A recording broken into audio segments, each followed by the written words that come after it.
오늘 저희에게 주시는 하나님의 말씀은 창세기 14장 21절부터 24절 개역개정입니다. 소돔 왕이 아브라함에게 이르되 사람은 내게 보내고 물품은 내가 가지라.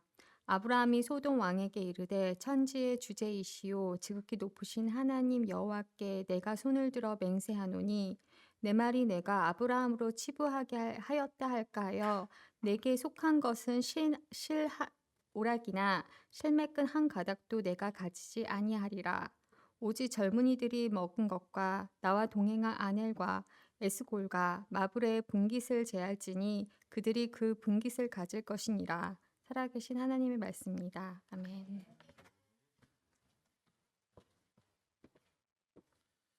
내 것을 내려놓고 하나님의 복으로 채우는 삶이라는 제목으로 오늘을 나누겠습니다.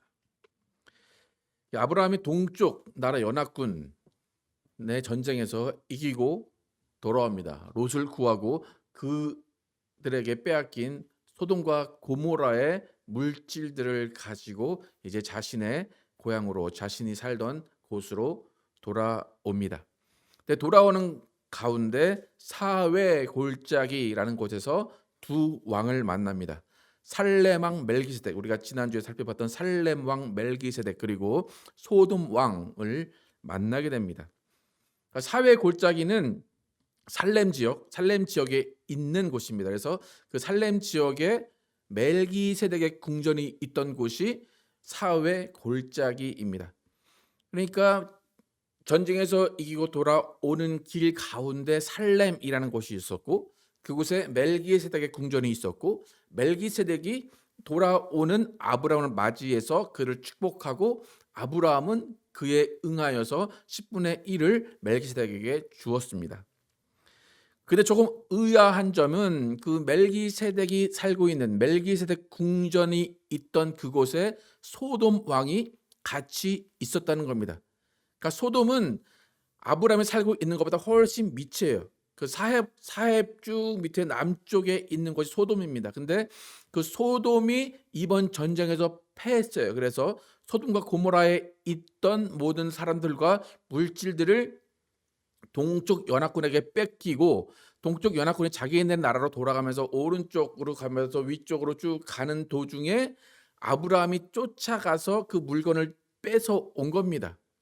그러면 소돔이라는 나라는 저 밑에 남쪽에 있고, 지금 살렘이라는 곳은 그 중간쯤에 있는데, 소돔 왕이 어느샌가 밑에 있던 사람이 쭉 올라와서 살렘에 있는 거예요. 그래서 살렘에서 아브라함을 맞이한 것입니다.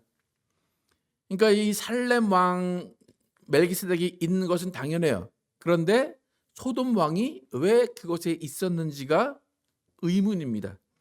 그러니까 소돔 왕의 입장에서는 피신을 왔을 수도 있고, 아니면 도움을 구하러 왔을 수도 있고, 어쨌든 소돔 왕이 그곳에 살렘 왕과 같이 있었다는 거예요.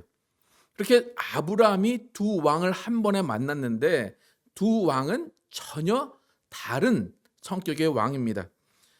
멜기세덱은 하나님의 종이라고 묘사가 돼요. 하나님의 거룩한 제사장이다 라고 묘사가 됐는데, 살렘 왕은 이전에부터 하나님께서, 그 소돔 왕은 이전에부터 소돔 사람들은 악하다 라고 하시는 그런 소돔 사람의 왕입니다. 근데 그 소돔 왕이 멜기세덱에 있는 살렘에 와서 아브라함을 지금 맞이하고 있습니다. 소돔 왕은 아브라함과 함께 전쟁에 참여하지도 않았습니다. 이미 전쟁에 패했기 때문에 자신의 모든 것을 다 잃고 국민들도 다 포로로 빼앗긴 상황입니다.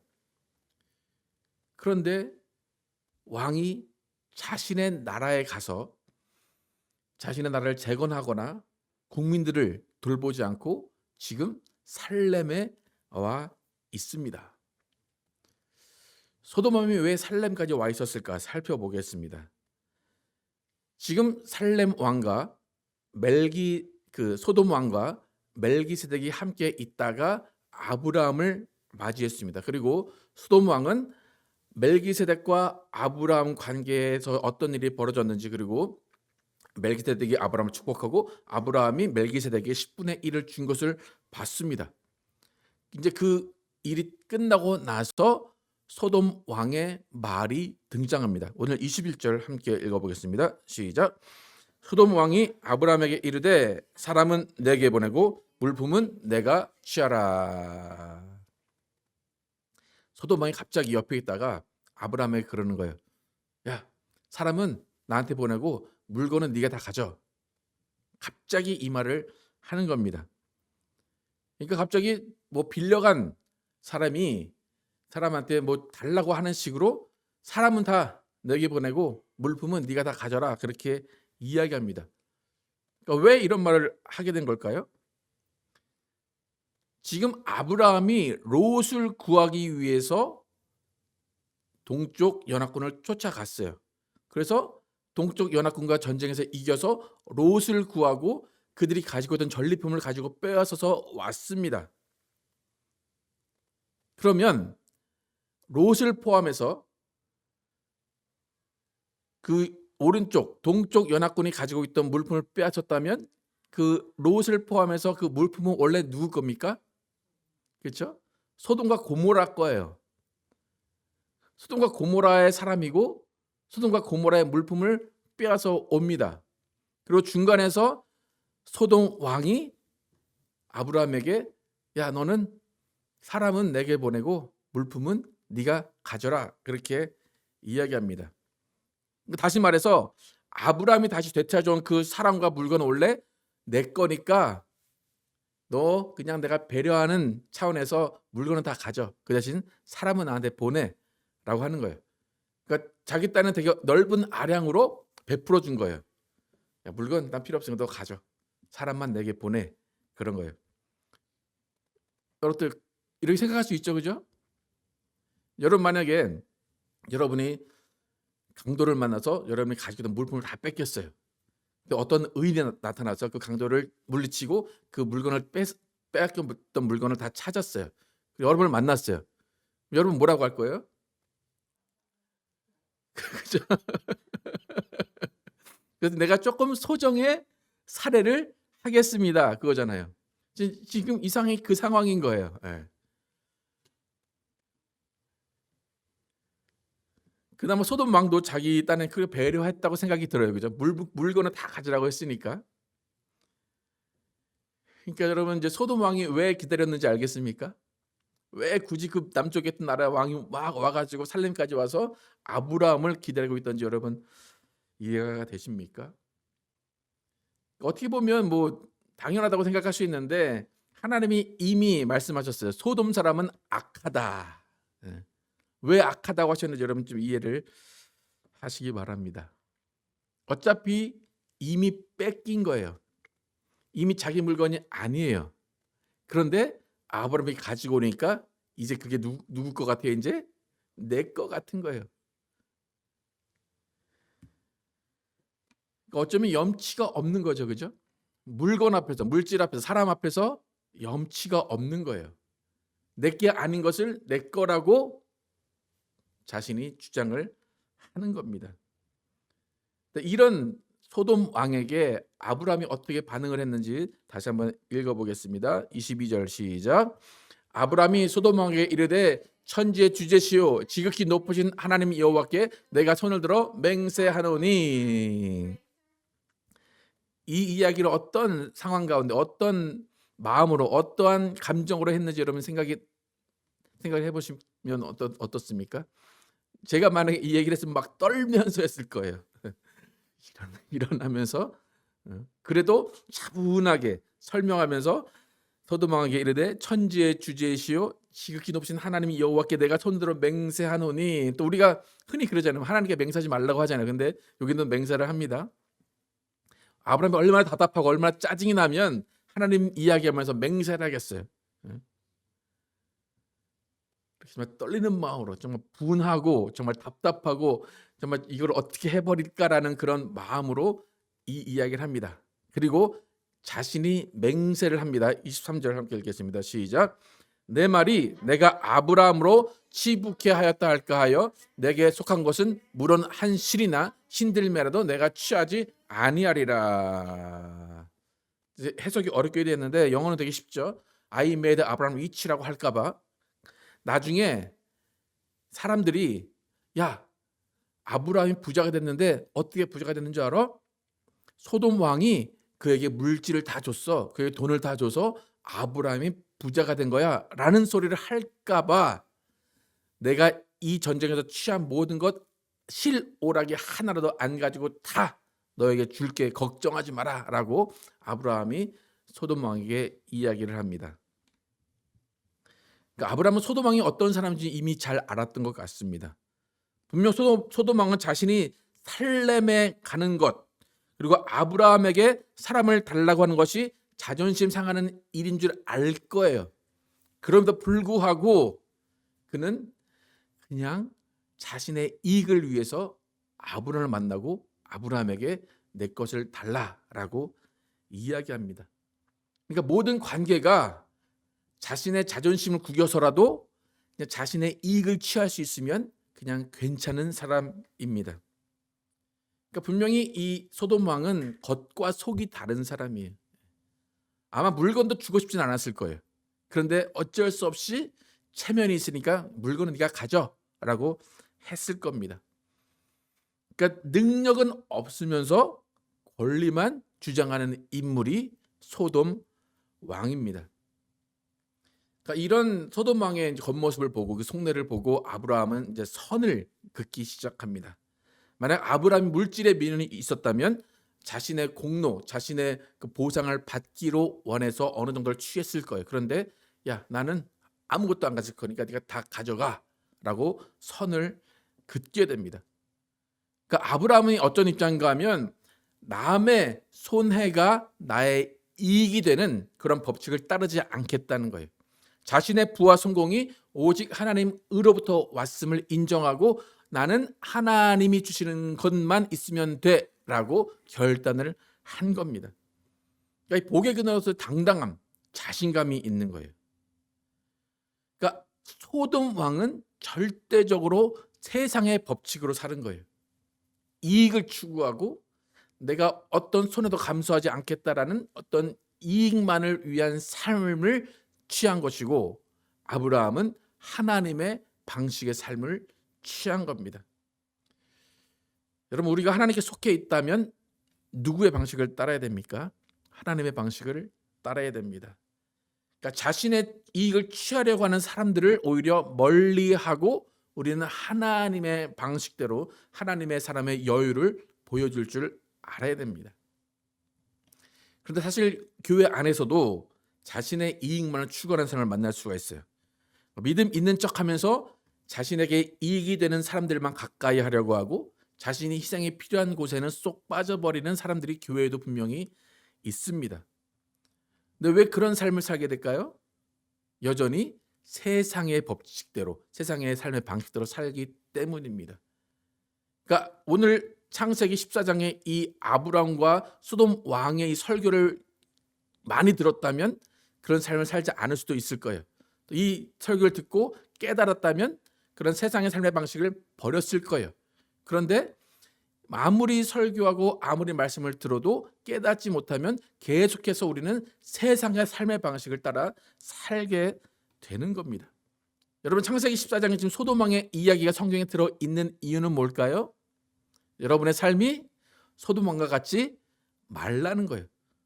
소돔 왕과 같이 이익만을 따라가고 내 이익만을 주장하지 말라는 겁니다. 그럼 다시 한번 강조하지만 교회는 하나님의 삶의 방식을 가르치고 그것을 배운 성도들이 세상에 나가서 하나님의 방식대로 사는 모습을 보여주는 것이 기독교입니다. 여러분 교회가 매주 모이는 이유가 뭘까요? 왜 이렇게 매주 와서 이렇게 조용히 앉아 계셔서 저의 말을 듣고 계실까요?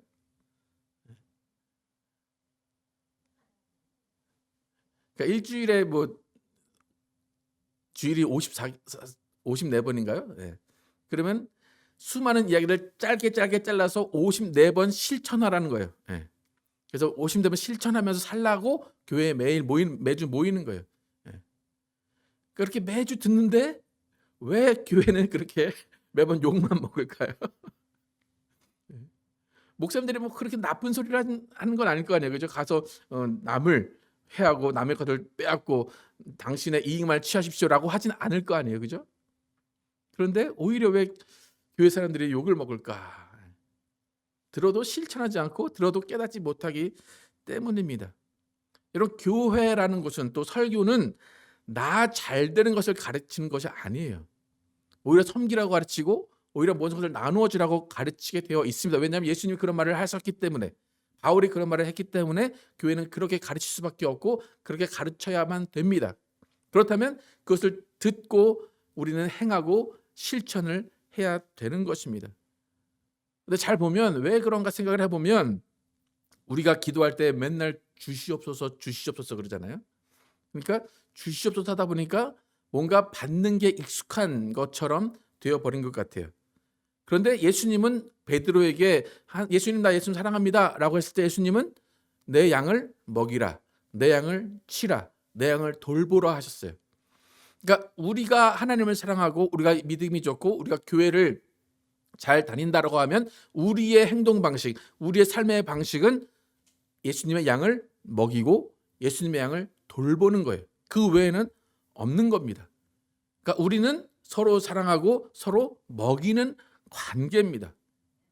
그러니까 신앙생활의 목적이 나의 유익이 되었기 때문에 지금 이런 문제들이 나타나는 거예요. 그러니까 우리의 기도의 방식을 바꿀 필요가 있습니다. 당연히 하나님 우리에게 좋은 것을 주신다고 분명히 얘기하세요. 그런데 하나님이 주시는 것에 만족해야 되는데 주시는 것에 만족이 안 되니까 자꾸 달라고 하는 거예요. 자꾸 구하는 거예요. 그러다 보니까 우리의 믿음은 나 중심, 내 믿음이 나의 유익을 위한 믿음이 되어 버렸다는 겁니다. 그래서 교회라는 곳은 서로를 먹이고 서로의 생명을 살리는 곳입니다. 근데 세상은 끊임없이 뭐라고 얘기하냐면, 누가 더 많이 쟁취하는가, 누가 높은 자리에 가서 대접을 받겠는가라고 세상은 이야기합니다. 그래서 바울은 교회에게 무슨 말을 하냐면, 세상 방식대로 사는 사람을 교회에서 쫓아내라 라고 이야기합니다. 세상은 그런 곳이야. 세상은 원래 그래. 그런데 만약 교회에서 세상 방식대로 사는 사람이 있다면 어떻게 될까요? 그를 사랑해서 품어주고 변화시키고 그에게 은혜로운 말로, 은혜로운 행동으로 그를 어떻게든 변화시켜라 라고 해야 되는 게 맞겠죠, 그죠? 근데 바울은 어떻게 얘기하는가 한번 보겠습니다. 고린도전서 5장 11절에서 13절 시작. 이제 내가 너에게 쓴 것은 만일 어떤 형제라 일컫는 자가 음행하거나 탐욕을 부리거나 우상 숭배를 하거나 모욕하거나 술 취하거나 속여 빼앗거든 사귀지도 말고 그런 자와는 함께 먹지도 말라 함이라. 밖에 있는 사람들을 판단하는 것이야 내게 무슨 상관이 있으리오마는 교회 안에 있는 사람들이야 너희가 판단하지 아니하랴. 밖에 있는 사람들은 하나님이 심판하시려니와 이 악한 사람은 너희 중에서 내쫓으라. 그러니까 무슨 말인가 하면, 교인 아닌 사람들은 놔두라는 거예요. 그들은 어떻게 살든 하나님이 알아서 하실 것이고, 교인이라는 형제 자매라고 하는 사람들 중에 이런 일을 벌이는 사람이 있다면 어떻게 하래요? 쫓아내라는 거예요. 예. 이런 교회 있습니까 혹시?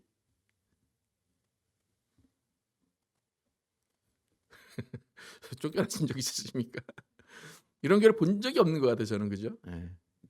물론 초기 교회는 이런 일이 분명히 있었습니다. 바울이 목회하는 이 고린도 교회나 이런 교회는 분명히 이런 일이 있었어요. 치리가 있었어요. 그런데 지금은 없어요.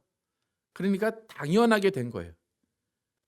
교회에서 무슨 욕심을 부리든지 싸우든지 뭐 갈등이 있든지 그냥 쉬쉬하면서 넘어가는 거예요. 우리 교회도 뭐 그다지 다르진 않았어요. 그죠? 근데 분명히 바울은 이런 사람을 어떻게 하래요? 쫓으라 라고 분명히 얘기합니다. 그러면 지금 어떻게 될까요? 저 교회는 사랑이 없어. 저 교회는 은혜가 없어. 사람이 다 똑같은 거지. 저럴 수가 있어 라고 해요. 근데 바울은 그게 아니에요. 이 사람을 쫓아내는 목적이 아니라 이 사람이 쫓아내는 그 과정 가운데 깨닫고 하나님의 삶의 방식으로 바뀌어야 된다라고 분명히 이야기를 하고 있는 겁니다. 그러니까 바울은 세상의 권력 투쟁 방식을 교회에 도입하려는 사람, 세상의 경쟁 방식을 교회에 투입하려는 사람을 쫓아내라는 거예요. 막으라는 거예요. 그러니까 이 바울의 강력한 경고가 오늘날 교회에게 얼마나 세상 방식을 거부하면서 거룩성을 지켜내고 있는가를 돌아보게 합니다. 근데 교회가 이렇게 구별돼야 되고 거룩해야 되는 이유가 있어요. 지금 아브라함이 소돔 왕을 만나서 그에게 하나님의 방식대로 야, 다 너 가져. 나는 필요 없어. 라고 오직 하나님의 축복만을 받기로 결단한 이유가 있어요. 그 이유는 자신을 위한 것이 아니라 자신 옆에 있는 젊은이들과 자신과 함께 있는 이웃 나라에게 하나님의 권위가 무엇인지, 하나님의 속성이 무엇인지를 보여주기 위한 겁니다. 24절 함께 읽어보겠습니다. 시작. 오직 소년들의 먹은 것과 나와 동행한 아넬과 에스골과 마물의 분깃을 취할지니 그들이 그 분깃을 취할 것이니라. 사람은 내게 주고 물질은 네가 다 가져라 라고 한 소돔 왕에게 아브라함이 이렇게 얘기합니다. 다 너 가져. 그런데 소년들, 전쟁에 함께 참가한 소년들, 젊은이들과 나와 동행한 그 주위의 나라, 자신의 나라와 주위의 나라, 아넬과 에스고가 마블이라는 그 나라의 분깃은 내가 제할 거야. 그들은 그 분깃을 받을 만한 사람들이야 라고 이야기를 합니다. 그러니까 젊은이들이 먹을 것, 소년들이 먹을 것을 제하라고 한 대목은 무엇인가 하면 아브라함이 자신의 수하에 있는 젊은 병사들의 필요와 헌신을 알고 그들에게 대접하겠다는 겁니다. 그러니까 지도자인 자신이 자신의 믿음, 자신이 하나님과의 어떤 약속 때문에 전리품 다 가져 라고 하면 그 함께 그 출전한 그 젊은이들과 그 나라들은 어떻게 되는 겁니까? 같이 못 받아야 되는 겁니까? 어떻게 돼요? 그들은 그들의 몫을 받아야 됩니다. 그들의 몫을 챙길 권리가 있는 겁니다. 그러니까 지도자인 자신이 전리품을 거절한다고 해서 피 흘려 싸운 그 부하들, 그 부하들의 가족들, 그 나라들도 함께 그것을 못 받을 이유가 없다는 겁니다. 그러니까 어떤 리더의 영적 허영심이나 리더의 욕심이나 리더의 금욕주의 때문에 그 리더와 함께 있는 사람들까지 다 그 손해를 볼 필요는 없다는 거예요. 여러분, 아넬과 에스골과 마물의 그곳은 아브라함이 살고 있는 곳이지만 하나님과 상관이 없는 사람들일 수도 있어요. 근데 그런 사람들에게 아브라함의 신앙 양심, 신앙 정절을 함께 지키라고 할 필요가 있나요? 없나요? 없어요. 아브라함은 그것을 요구하지 않아요. 나는 신앙이 그래. 나는 하나님과 관계 가운데 하나님의 복만 받을 거야. 너희는 너희 취할 것을 취해라 라는 것이 아브라함의 배려입니다. 그러니까 신앙을 핑계로 세상 사람들과 상식적인 도리나 계약을 저버리지 않는다는 거예요. 여러분 이런 모습 많이 보죠, 그죠? 아, 나 교회 다니는데 좀 싸게 해주세요. 아, 나 교회 다니는데 이거 좀 봐줘요. 통한다는 거 안 통한다는 거예요? 제발 그런 거 하지 마시라는 거예요. 예? 그럼 누가 욕 먹어요? 하나님 욕 먹어. 아, 교회 다니는 저것들 진짜 다시 오지 말라고 그래. 지금 그 모습이 이 모습이라니까요. 아브라함 자신이 결단하고 아브라함 자신이 난 안 받아라고 하는 모습은 하나님을 경외하는 모습으로 자신이 만족할 수 있어요. 그런데 그 모습 가운데 다른 사람도 아무도 못 받고 다 손해 본다면 하나님은 쫀쫀하신 분이 되는 거고 하나님은 오히려 욕을 먹는 겁니다. 여러분 엄마가 금식 기도합니다. 그럼 애들도 금식 기도해야 됩니까? 엄마가 금식하면 애들도 어떻게 됩니까? 강제로 금식합니다. 엄마가 새벽 기도 간다고 애들 다 깨워서 데려가시는 엄마들 신앙 좋으신 엄마들입니까? 제발 자게 내버려 두시기를 축복합니다. 그러니까 아브라함의 모습이 그거예요.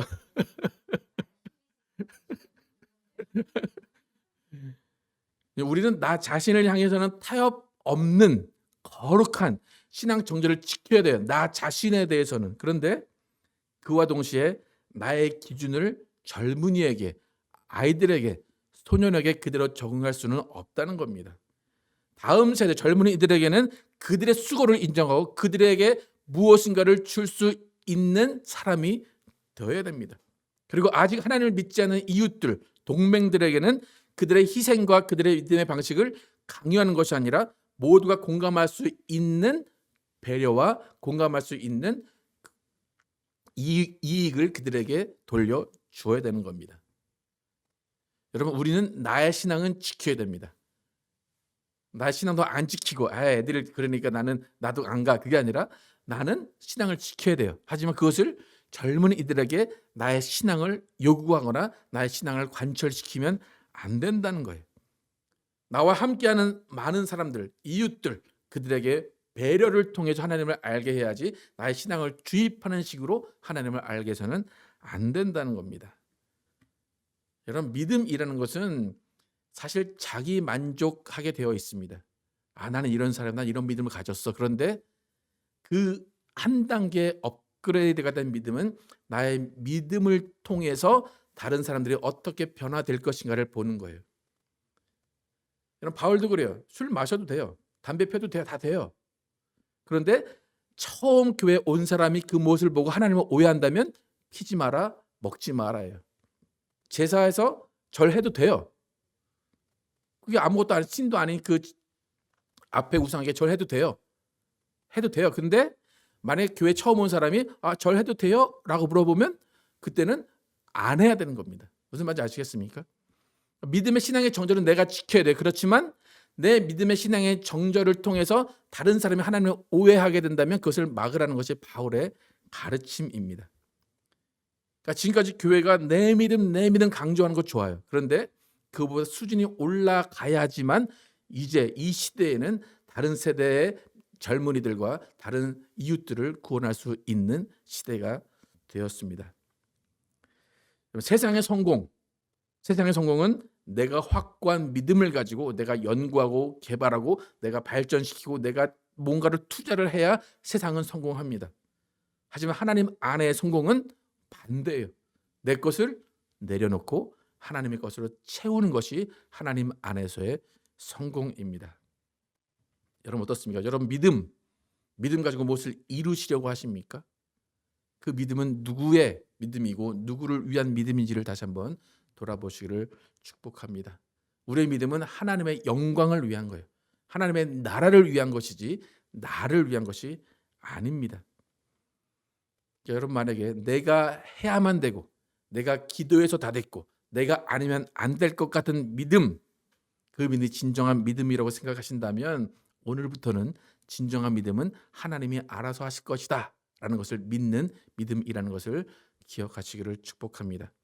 내 것을 비우고 내 삶을 비우고 하나님의 복으로 채우는 삶이 복의 근원의 삶입니다. 그래서 우리 모두는 복의 근원으로서 하나님의 복이 세상에 흘러갈 수 있도록 우리가 어떠한 생활을 해야 되고 어떻게 판단해야 하는지를 깨달으시고 아브라함처럼 나의 신앙의 정절을 통해서 정말 모든 것을 다 거부하지만 이웃에게는 나눠주고 이웃에게는 그들의 대가를 지불하면서 하나님의 너그러움과 하나님의 긍휼을 보여주는 여러분과 제가 되기를 예수의 이름으로 축복합니다.